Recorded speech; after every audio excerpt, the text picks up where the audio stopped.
नमस्कार, DSP क्राफ्टमध्ये आपलं स्वागत आहे. आज आपण सर्वात अगोदर सर्व डिझाईन करून घेणार आहोत. उरलेल्या रेक्झिनपासून आपण या डिझाईन सर्व कट करून घेणार आहोत. या डिझाईनला आपण रेक्झिनसोबत क्लिप लावत आहोत, जेणेकरून आपली डिझाईन अजिबात हलणार नाही. आणि या आपण ट्रेस करण्यासाठी बंद पेनचा यूज करत असतो.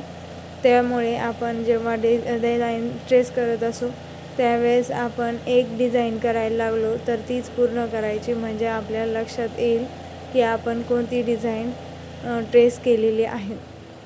आता आपण या सर्व डिझाईन ट्रेस करून याला सर्व डिझाईन कट करून ठेवणार आहोत. या प्रकारे आपल्या सर्व डिझाईन कट झालेल्या आहेत. या कशा कस्टमाइज करायच्या रांगोळी बनवून उलन यामध्ये फिल करून, हे तुम्हाला लवकरच दाखवेलच मी.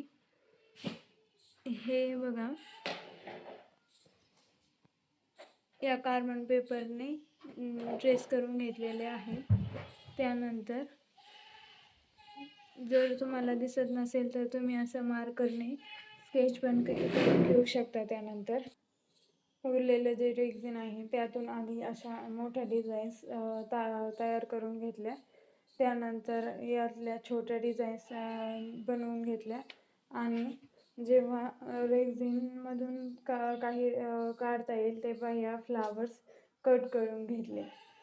आणि जे अजून छोटं रेक्झिन उरलं होतं त्यातून हे असे आपण जे लक्ष्मी पाऊलला बघतो, तुम्ही बघितल्यास मी लक्ष्मी पाऊल दिवाळीसाठी बनवून ठेवलेत. ते माझ्या गेलेल्या ऑर्डरसाठी परत अजून बनवून ठेवलेले आहेत. त्यानंतर हे गोपद्मसाठी हे भरपूर बनवून ठेवलेले आहेत. मी जेवढं निघेल त्यातून तेवढं सगळंच कट करून ठेवलं. हे बघा, या प्रकारे.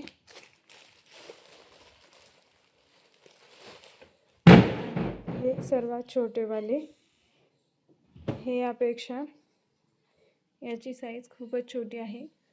ही सगळ्यात लास्टवाली साईज रेक्झिनमधून उरलेली. त्यानंतर जे पण उरलं असेल ते आपण टाकून देऊ शकतो. यातून आपण अशी डिझाईन तयार करू शकतो. हे बघा,